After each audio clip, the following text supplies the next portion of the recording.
Hey, Bill, thank you for coming in. You just have such a dynamic history of accomplishment, contribution. Of course, you're in the exciting area of quantum, and you're making noticeable contributions, big contributions in that space. And you work for, SAS, which is just one of the great companies that are out there, privately held, but one of the great companies out there that are in the quantum space, and particularly in the financial sector where I met you. So thank you for sharing your experiences with our audience.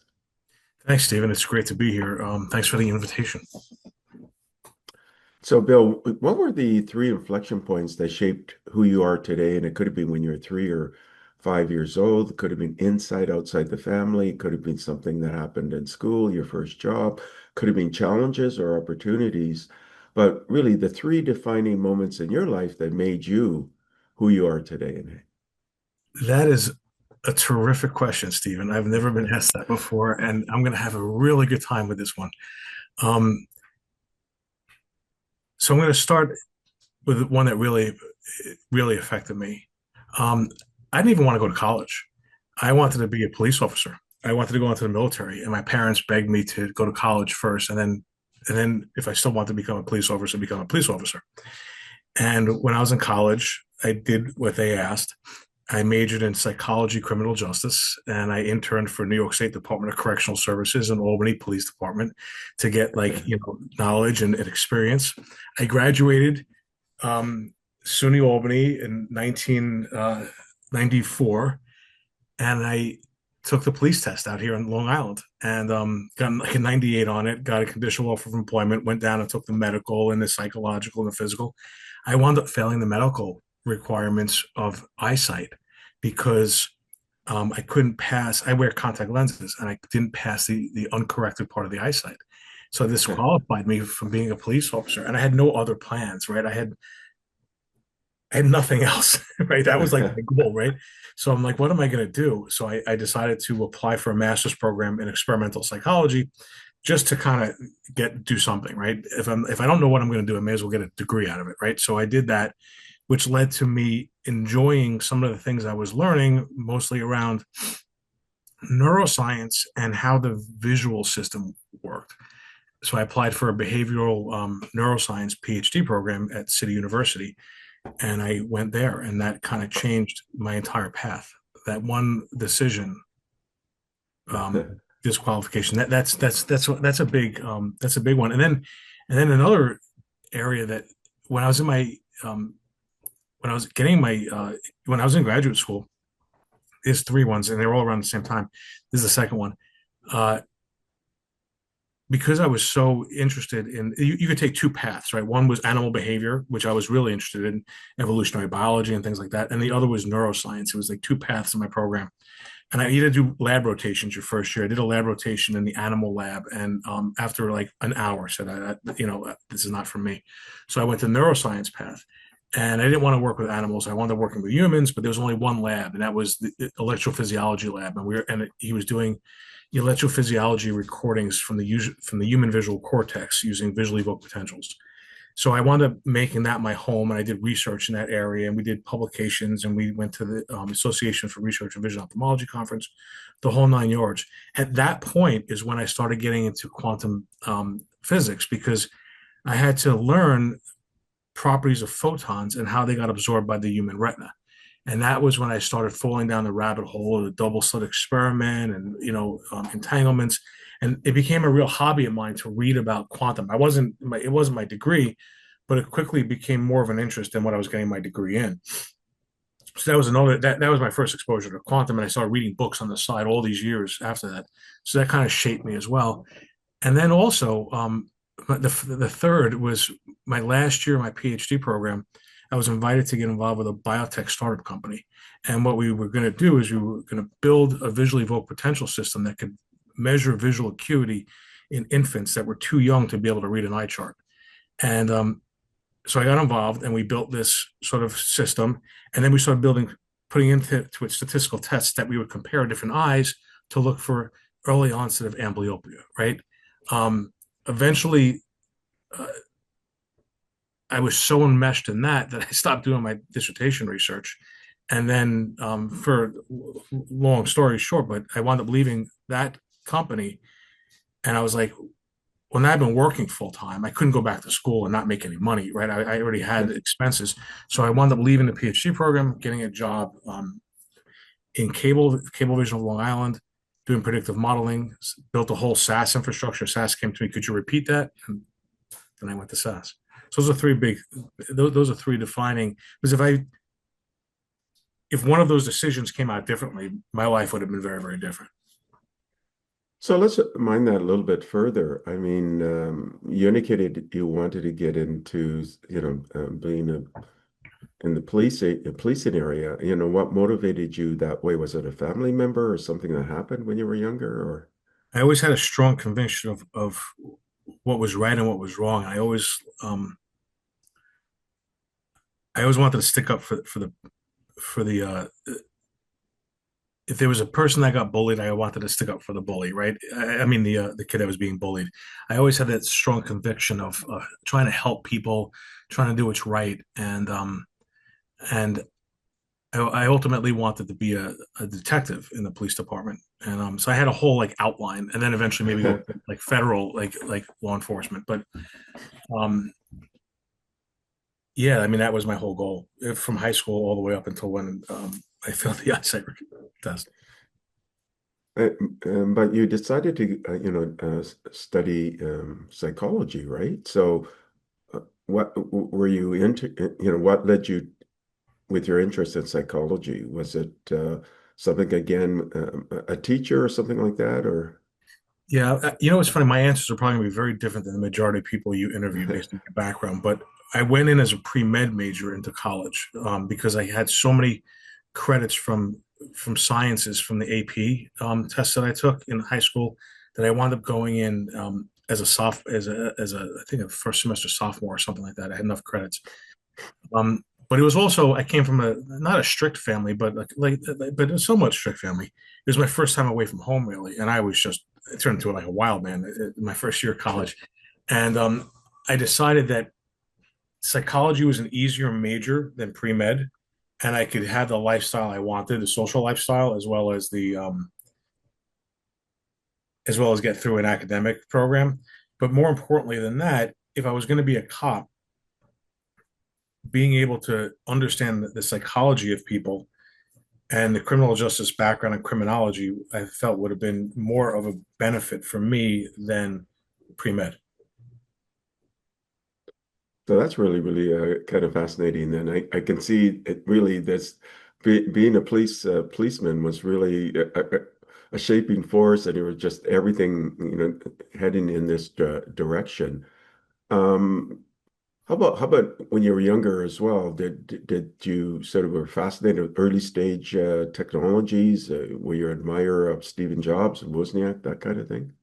Yeah, they were kind of heroes when I was a kid, right? I grew up in the 1970s. So, I remember seeing them on TV. I remember seeing them in their garage, and everybody was talking about Apple computing at the time.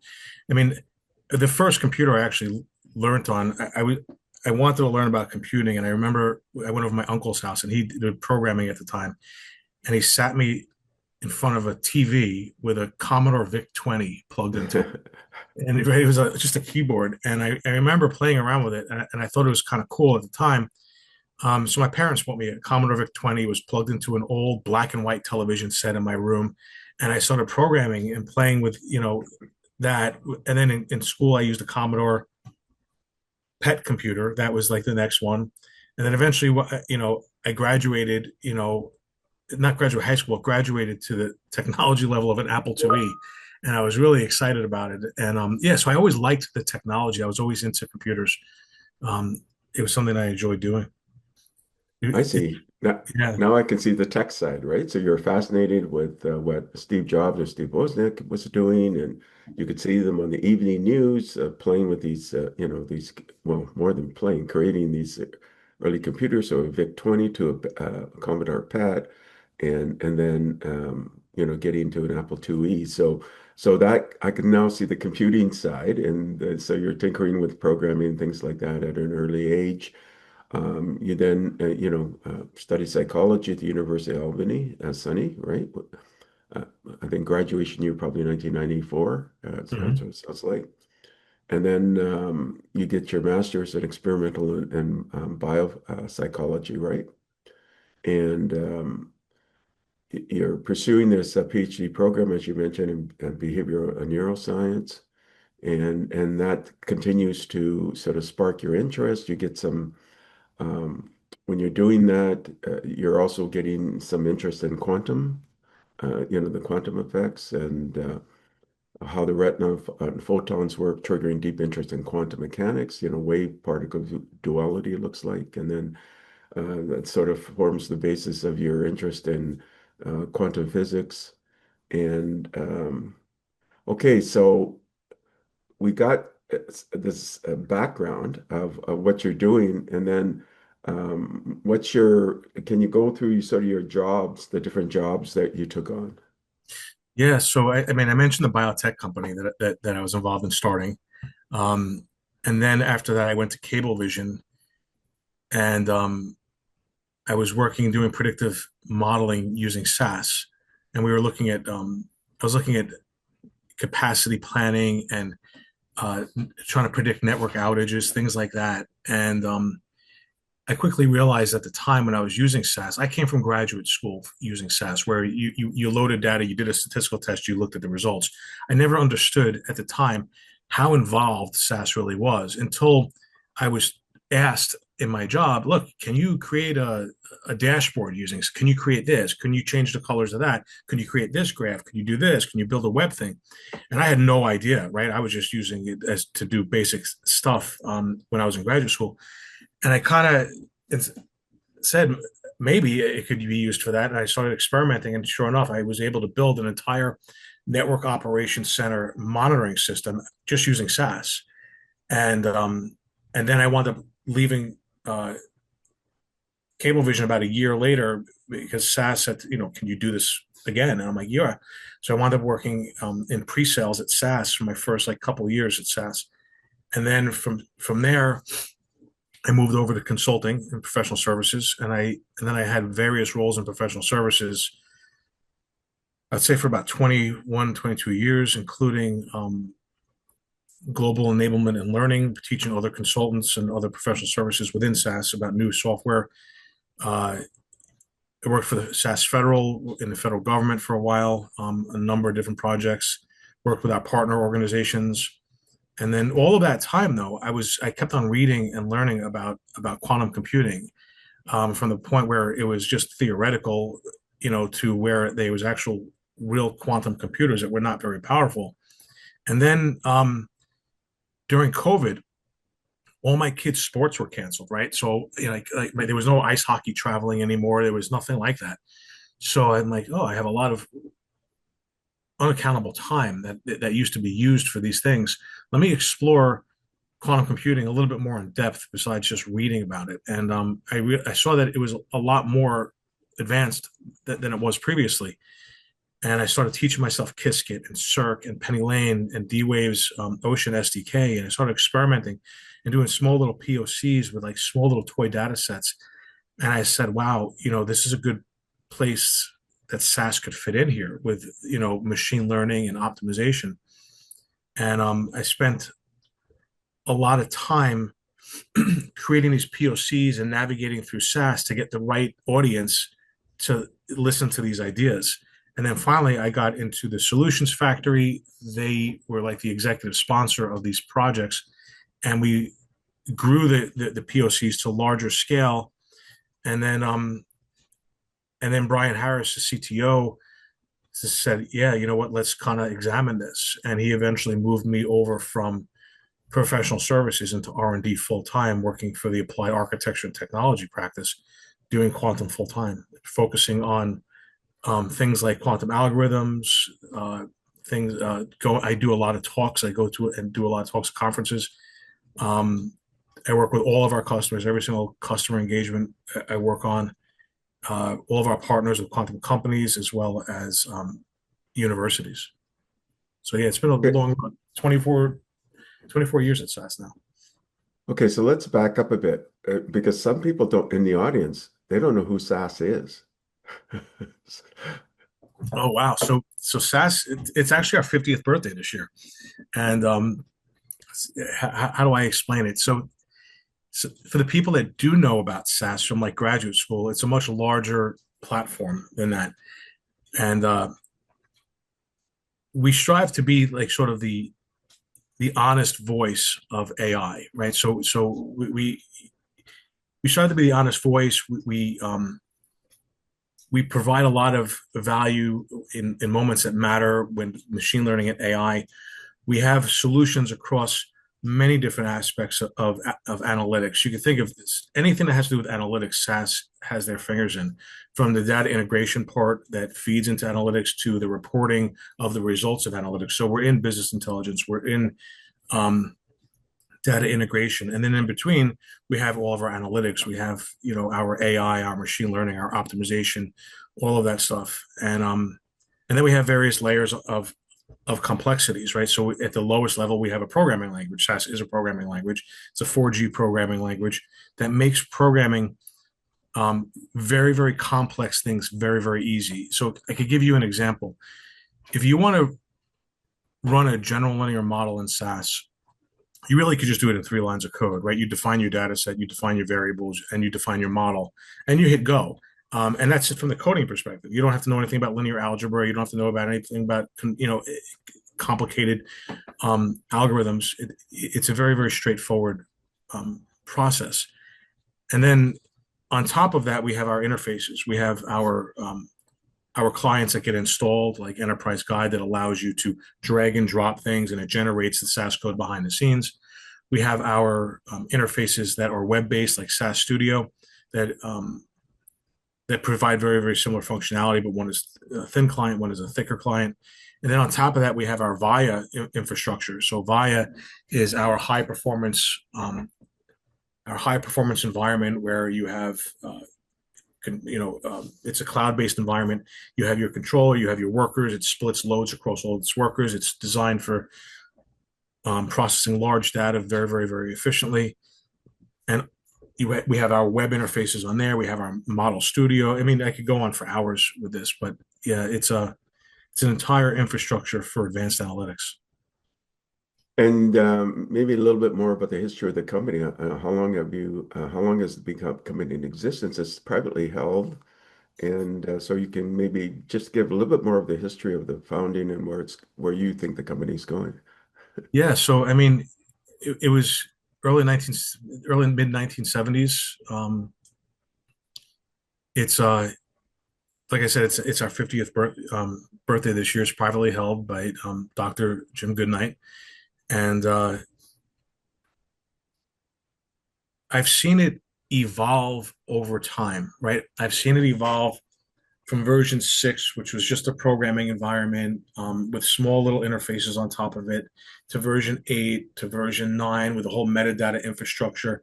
I've seen this grow to VIA, which is just from a usability and performance perspective, it's a whole nother SAS, right?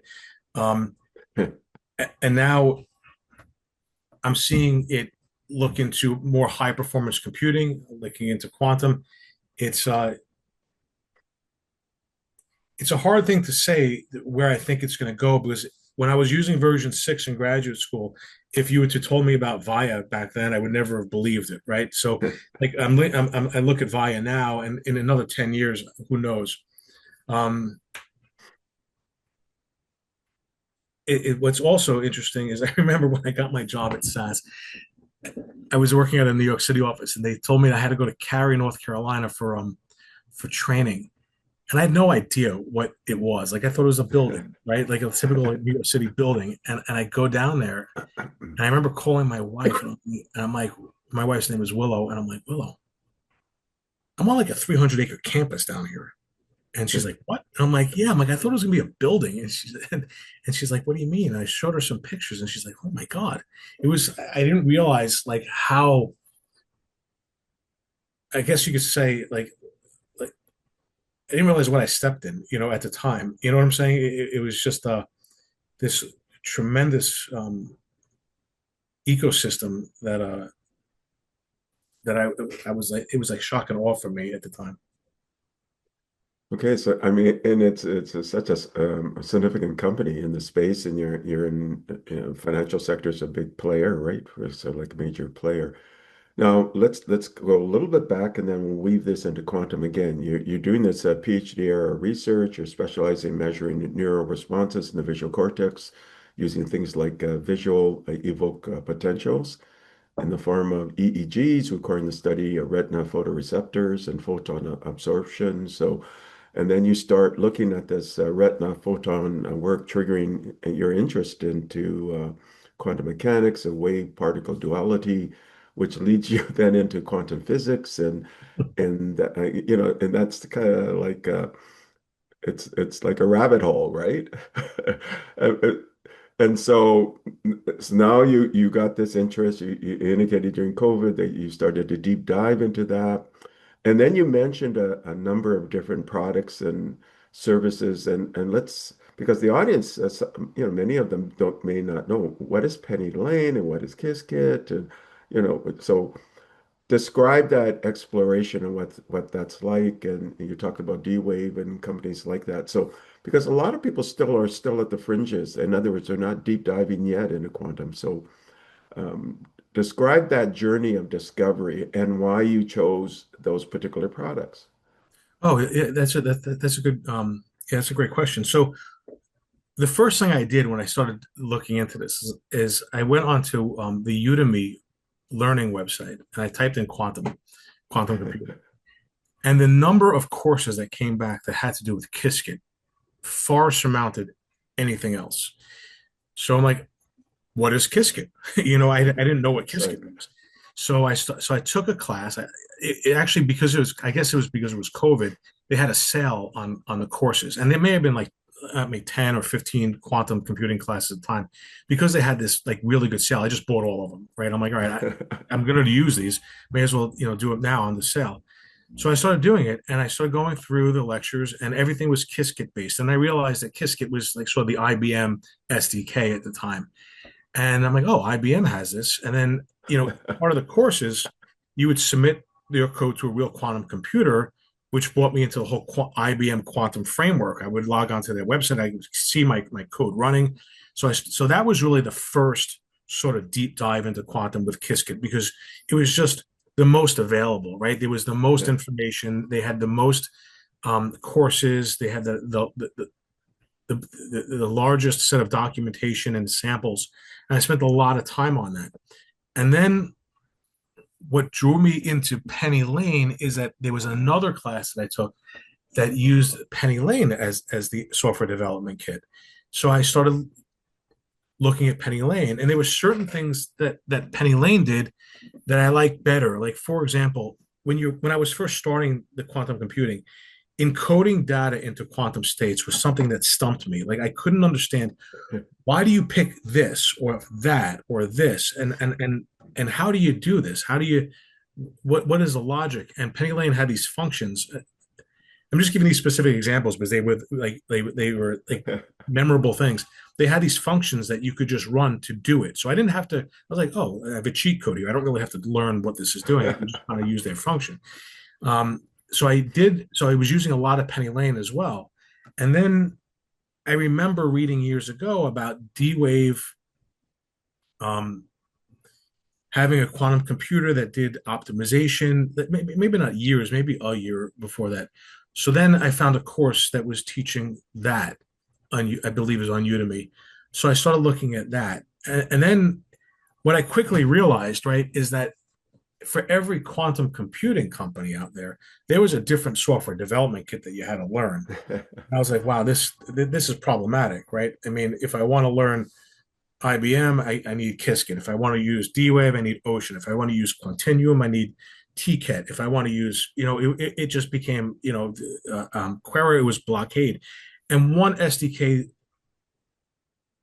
moved me into another, right? I said, oh, neutral atoms. What is that? Let me take a look at it. So I would kind of go down that rabbit hole for a couple of months. What is photonics? Let me go down that rabbit hole for a couple of months.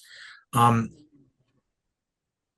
and that's how I kind of really got involved. And for the SDKs and the small little POCs I was doing, some were easier to use and integrate than others. And that was what kind of dictated the direction that I went down that first couple of months doing this at SAS.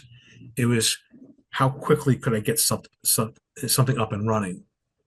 So, but you should mention the who produced PennyLane because it's important, right? Yeah, and that was the whole photonics. So Yeah. Xanadu, I kind of was looking at PennyLane, and it was funny because I was looking at PennyLane at the time. I was like, what is PennyLane? Through this class, is it just a software development kit that allows you to access all these different quantum backends? Like, where does this go? And then I was on their website and I saw Strawberry Fields. I'm like, well, what is Strawberry Fields? Well, it was their other SDK that interfaced directly with their photonics system. So I started playing around with that, and that was a rabbit hole I went down for months, playing around with their Fox states and all these different photonics abilities. And yeah, so I spent a lot of time playing with the Xanadu stuff, both from a Strawberry Fields and from a PennyLane perspective. And um, and what I liked about PennyLane is on their website they had a lot of examples that were around quantum machine learning, and that was a sweet spot, right, for SAS. So I thought, it allowed me to get up and running quickly. But yeah, it was an interesting time because I felt like I almost had like attention deficit disorder, kind of going back and forth between all the different quantum vendors, spending a week on that, a week on this, a day on that. But yeah, um, Okay, so you talk about Ocean with D-Wave and you playing around with D-Wave and so and you talk about IBM and Qiskit and PennyLane with Xanadu and you talk about Quantinuum and Quantinuum now has something called Guppy, which is the kind of like a Python-like system. Have you played with Guppy by any chance or? I have not. I haven't touched the TCAT stuff in a while. I've been playing more with the Qiskit and Blockade from Quera, and then and we're also doing. I'm also doing some work looking at some of the Ion Q stuff. Ah, I see. I haven't IonQ. looked at Guppy though. Yeah, it's something that's on my list, but Right. Okay, so now let's again lay a sort of a landscape. So can you describe the different and you talked about this. You talked about neutral atom, there's ion based, there's photonics, there's superconducting qubit companies and things like that. Can you talk about the major sort of players out there and the buckets they fill?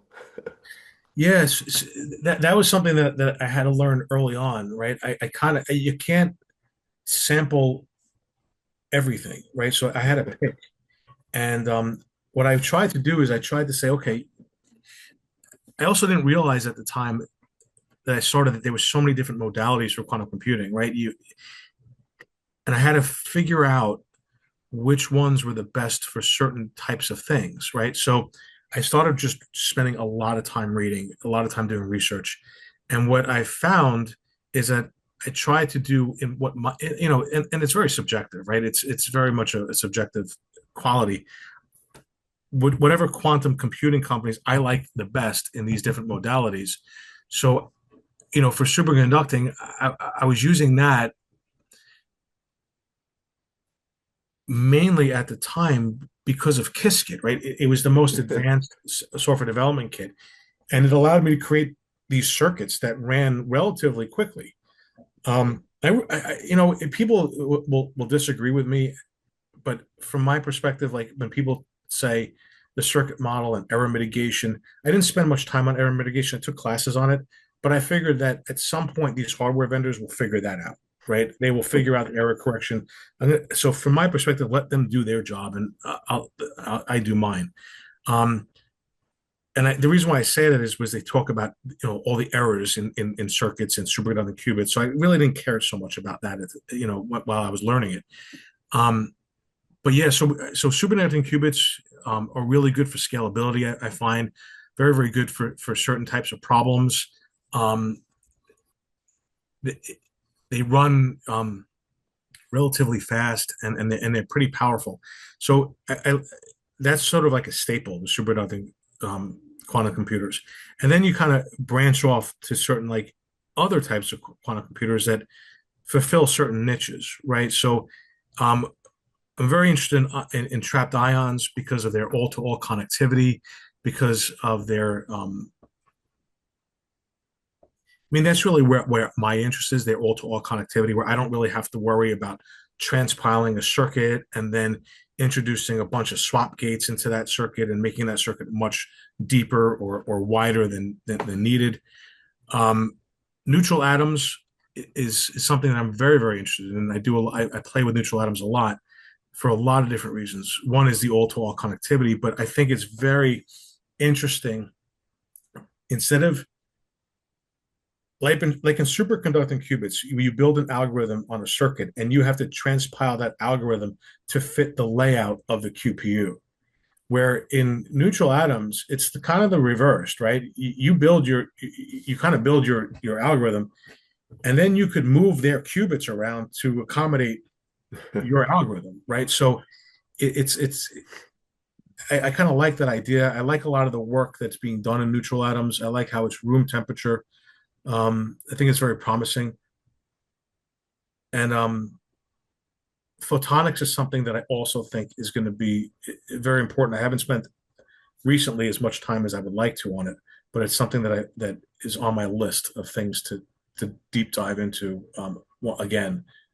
And those are really the main ones that I'm interested in. I think that quantum dots is promising because of the way that they can be fabricated, but I haven't seen anything that's very scalable yet.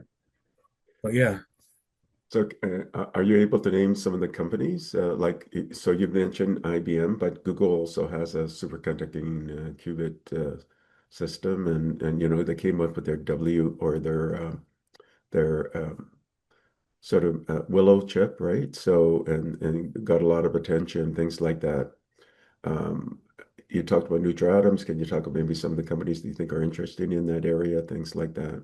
yeah, we work with Quera a lot. So I work with Quera all the time. That's the major that's the main neutral atom quantum computing company that I do work with. Um, when I make a choice to work with a company, there's a lot of decisions in there, and one of them is what is a technology, right? What is a technology like? Do I believe in it? Do I can I see the path forward? The documentation, but a big is like how accessible are people, right? I've sent emails to quantum computing companies and I've never heard back. I'm not going to mention those names, but I've never heard back. Other companies, I'll send an email, and the next thing I know, I have a meeting, right? And if there's a lot of back and forth, they're very, very accessible. Query is one of those companies. They're very, very accessible. I could send an email, I could ask a question, and they get back to me immediately. IonQ is another one of those companies that are accessible, right? I could work with them. We've had a lot of interaction with IonQ. Um, I ask a question, I get answers. We do they've done a lot of presentations for us, show us everything they have, and the same thing with IBM. They're very, very accessible. We work with all three of those companies. That list, I'm hoping to get bigger, but one of the issues, right, is that we have a small team. We're not a, SAS is not a quantum computing company, so it's a little piece of the larger puzzle, and so it's just navigating all of that takes time. How about companies that specialize in creating software or creating kind of like a meta layer or making it easier so you don't have to be a quantum physicist or have this background like you have, where you spent years and years and years studying this so that you can start working with it. And of course, it's still early, so you have to swap stories with others. So, well, did that work? What were your experiences with that? Oh, you're kidding. Let me try that. Do you find that there's companies coming in where they can sort of eliminate some of that, Yeah, trouble? Yeah, I mean, we're one of them, right? I mean, ultimately, that's what we're trying to do, right? We're trying to take, I mean, remember all those SDKs that I mentioned, right? So you have, Right. if somebody wanted to get involved in quantum today, from the very, like, okay, I decided I want to do quantum. Well, you have to look at all the quantum computing manufacturers. You have to download all their SDKs. All those SDKs live on various versions of Python or Julia or C sharp or C++. So now you have all these different programming languages. You have all these different SDKs, and then on top of that, you have all these quantum algorithms. It's a very steep hill to climb for somebody like, oh, I just want to do quantum. But at SAS, that's what part of what we're trying to do. We're trying to integrate quantum into the rest of SAS. Remember when I mentioned before that you could run a general linear model without knowing any linear algebra with 3 or 4 lines of code? That's what we're trying to do with quantum. We're trying to take all that complexity away from the users. So that's what we're like that's what we're working on. Our team is doing. And but outside of SAS, uh, one of the companies that I started with years ago, also one of the first companies was Classic, and I thought that they had some very very unique things going on years ago, which have only gotten better. That QMod language that they have, where you're not necessarily building circuits, you're building functions, and those functions are then generating all these complex circuits on the back end. Um, I think that's a very interesting and an amazing thing. What I also like what they're doing is remember that complexity that I was telling you about integrating all of that. What's interesting when we talk about integrating, it goes even deeper, right? So I want to use, let's say, a quantum computer at IBM. Well, different quantum computers have different chip architectures, right? So how do you integrate or modify your circuit, transpile it correctly to each one of those architectures? You could use automatic transpiling, but is it optimized for that architecture? Like, is it really truly optimized, or did you just transpile it to that? Um, and then getting the results back is another, right? Some companies make that very easy. Other companies, when you submit the job and get the results back, it's a much more involved process, right? That's one thing that Classic did is, and I think it's an ingenious thing. When you when you create your QMod and then you synthesize the model, it creates the circuit. But during that process, you're telling it how you want to optimize it, right? I want to optimize it, the depth or the width, or I want to optimize the number of 2 qubit gates, and I want to optimize it against this specific backend. And not only is it being transpiled or compiled to that hardware, it's being optimized to that. So I think that was, and it takes away all of this sort of guessing of, well, how do I get the results back? So I thought that was a really good idea. And I spent a lot of time, I've taken classes on Classic. Before I was doing quantum full time at SAS, I spent a lot of time on their infrastructure.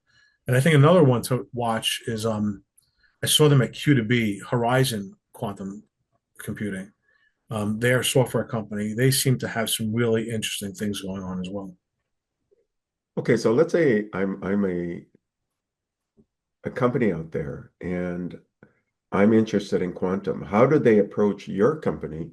And then what are the steps that you will guide them through to act as that meta layer for them so they don't have to be the experts and spend, like the thousands, literally, I guess now over 10,000 hours, right? So all of this time that you spent, how can they interface and how do you make it easy and what are the kind of the onboarding steps, right?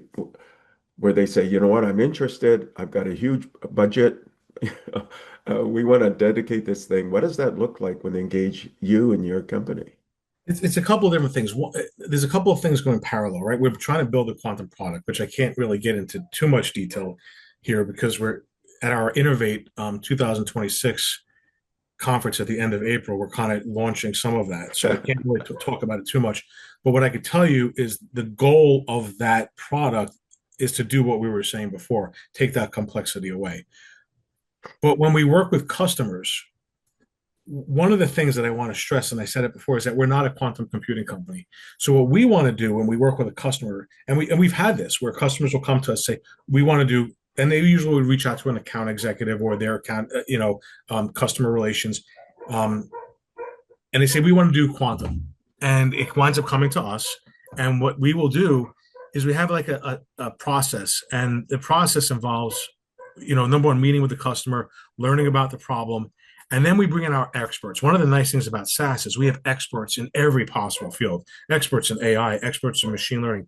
And then within that, experts in bankruptcy modeling or fraud modeling or optimization.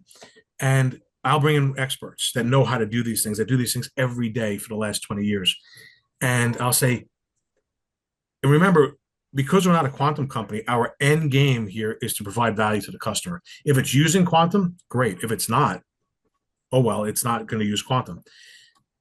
Sometimes we had a customer come in that wanted to use quantum, and we brought in our optimization experts. And the first step that we do is, can we solve this classically? Can we solve this problem classically?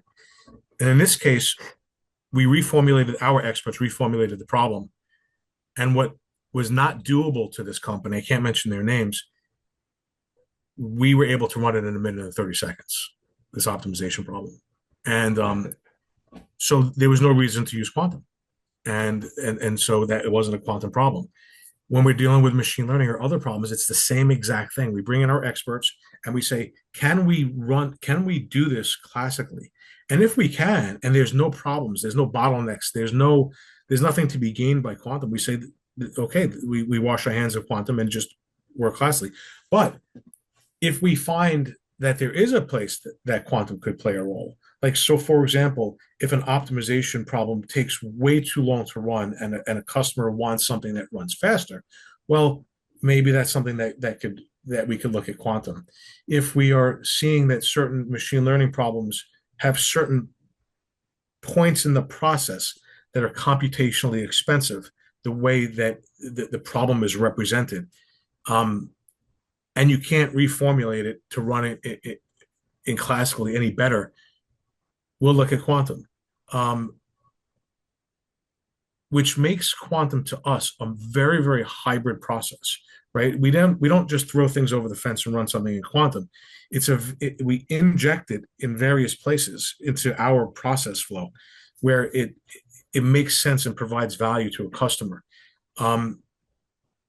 So from that perspective, we look at quantum algorithms that fit nicely into our process flow, right? So what we found, like for example, in machine learning, we found that it is very, very much a hybrid process, right? So you just take something and say, I'm going to run it in quantum, and the results that you get are not very good. But if you take the data prep perspective, and there's a tremendous amount of data prep that goes into classical machine learning models. Well, why wouldn't that data prep happen for quantum as well?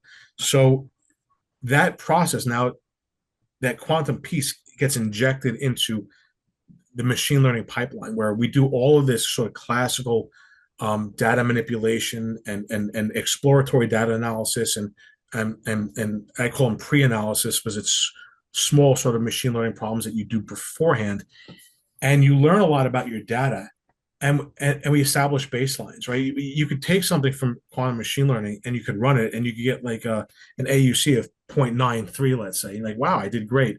But classically, you look at your best classical models and you're getting an AUC of 0.98, right? So then the quantum is not doing that well. So you see how it compares to baselines. You see where it provides, where classically where you're having a bottleneck, or it's hard to represent the process, and then you inject quantum there. Sometimes it's a mix of what we found is that for AI and machine learning, using quantum as a feature generator has been the most promising right now. So what we do is we will inject it into a place in the pipeline after we do all the preliminary data, exploratory classically.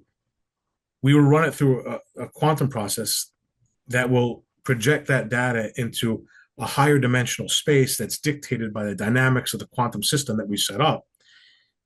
And then we get an output data set that is a much higher dimensional representation of the original data set. We feed that data set then into our, hundreds of machine learning models and AI models that we have classically at SAS. And we find that we get some quantum utility that way. Okay, so um, because you're basically working like an orchestration meta layer between the client and as you said, hybrid to the audience is really mixing high performance computing with AI and quantum and you're acting as that orchestration layer, determining how things are going to be put together in an optimal way, which means that you're agnostic in a sense of what that hardware is. So, um, but do you find that D-Wave in some things like an optimization, or you can use even digital optimization, digital annealing with Toshiba, for example, they have these new chips, right? Or which don't even operate as quantum systems. But they built these do you determine the sort of the back hardware that you think would be best for that client once you go through this process? Do you find that you can then work through cloud providers like Amazon or Microsoft because they host, or you may have a client that's already on the high performance systems of one of the cloud providers, and then you provide that all of that interfacing orchestration. You got some big announcements coming up as well, where hey, we'll handle that. We'll take a look and work with you. Are you agnostic on that back end side of what that hardware looks like? And is your preference to then go directly to a hardware provider or to a cloud provider or some mixture of both? I guess it's a mixture of depending on what the client how they operate, right? So Yeah, we're completely quantum vendor agnostic. yeah, So it doesn't matter to us. What we try to choose is the best for the customer. And we look at a lot of different ones. We've looked at some of the stuff of Toshiba. We've looked at some of the stuff. There's a company in Israel that we were talking to for a while called Light Solver, which they had a very interesting mechanism for optimization problems using lasers. And but their hardware is much younger. So but but it's not something that we're discounting. We're looking at a lot of different things. Um, but yeah, so we find that like for optimization problems right now, D-Wave seems to do very, very well. right. Um, the way they work, and but the landscape, as you know, is constantly flowing, right? It's constantly changing. Um, we we could work directly with the quantum vendors directly, like IBM. They're not in the cloud; they have their own cloud, so we would have to work with them. Um, Quera is in AWS, but they also have a direct access to their systems without going through AWS as well. So it doesn't matter to us, right? We could go work with the cloud providers, AWS, Azure, um, or not. It doesn't matter. We're trying to build our solution sort of like you can imagine like a building block, right? Where you have the providers on the left, us in the middle, and then the results on the right, and how we hook up to those. It doesn't really matter. I mean, we obviously I don't think that we would obviously be able to connect to every single possible provider because that's just not realistic because there's so many. But it's like everything, right? Remember in the 1970s, there wasn't just a couple of computing companies. There was tons of computing companies, right? There was, and over time, they coalesced to a much fewer through mergers and acquisitions and bankruptcies, whatever it might be. I think that we're going to see the same thing with quantum computing. I think that you're going to wind up having certain modalities that don't pan out, or and then within each, I mean, you look at IonQ, they're buying a lot of companies, right? You're beginning to see this, and I think that it's so but we're completely vendor agnostic. If a customer says I want to use this, then we use that. Okay, so maybe I mean, have you played with Q to Q and MVQ Link from because NVIDIA now, they tanked the stock market in quantum initially, and then now Yeah, Jensen's all on board, right? And he's a big fan now, and he's come out with these platforms basically, right? So Q to Q and MVQ Link, have you played with those at yeah, all? Yeah, we have a couple of members of our team that are actively playing around with that and seeing how that could integrate with what we're doing. That's an active project that we're doing now. So, um, do you have your favorites? Like, let's say if there's three hardware companies that are like your favorites or not, or I mean, I have my favorites, but I can't say what they are. right. And I guess that's based on, hey, do they respond? Things like that, right? Well, it's their technology. It's how it's how they work with us. Like that's a big thing, right? I mean, you know, it's going to be a lot easier to work with a company that if we send emails to, they get back to us and they, like I said, like there's probably about 10 or 15 different quantum computing manufacturers out there that I've sent emails out to or left messages that have gone unanswered. So in a world of so many quantum computing companies, you just move on to the next. You know what I'm saying? Right, right. Okay, so we're actually down to our last few minutes of the interview, and I realize I probably should have started on the quantum side even earlier because we could go for an hours on the quantum side, right? Because it's so interesting. Um, so uh, it's a kind of a blue sky question, right? Where do you see quantum going? And so that's kind of one question. And where do you think it's going to be by 2030, right? And then I'll go to the last two questions, which are what recommendations you want to leave the audience or questions you want to leave the audience. So first of all, kind of this blue sky question, where do you think quantum's going? And there's a lot of excitement out there and a tremendous amount of funding. You saw Quantinuum, do a big round. Um, you at PsiQuantum, you've seen all these companies do big rounds, right? So where do you think it's going? And some people are saying, we're hitting to this magic moment where it's going into full production, right? So, Yeah, I think, it's funny you say that, because I talk about this a lot. Back when I was a kid, watching Steve Jobs in the garage and I remember putting it was a tape, and they put it into the Apple computer at the time, and you wrote load and the program name, and like a half an hour later, it loads it from the tape, and then you run it, and you get syntax error line 14. And then you load it again, you get syntax error line 30, right? And then after like three or four times, and there was no syntax errors, just it was errors from the tape into the computer. And about three or four times doing this, you finally got this thing to run. And at the time, you're like, where is this going to go? Like, what could this possibly do? Nobody would have been able to see back then that you and I would be talking over a computer, right? I mean, or streaming video. Like that was, so my point being is that there's been various points in my life that technology has come along that you're like, where is this going to wind up? Like you could never know. Like when I remember the modem, when I would sit there on the modem on my computer and my mother screaming at me from the kitchen because all we had was one phone line, and she's like, "Get off the phone already!"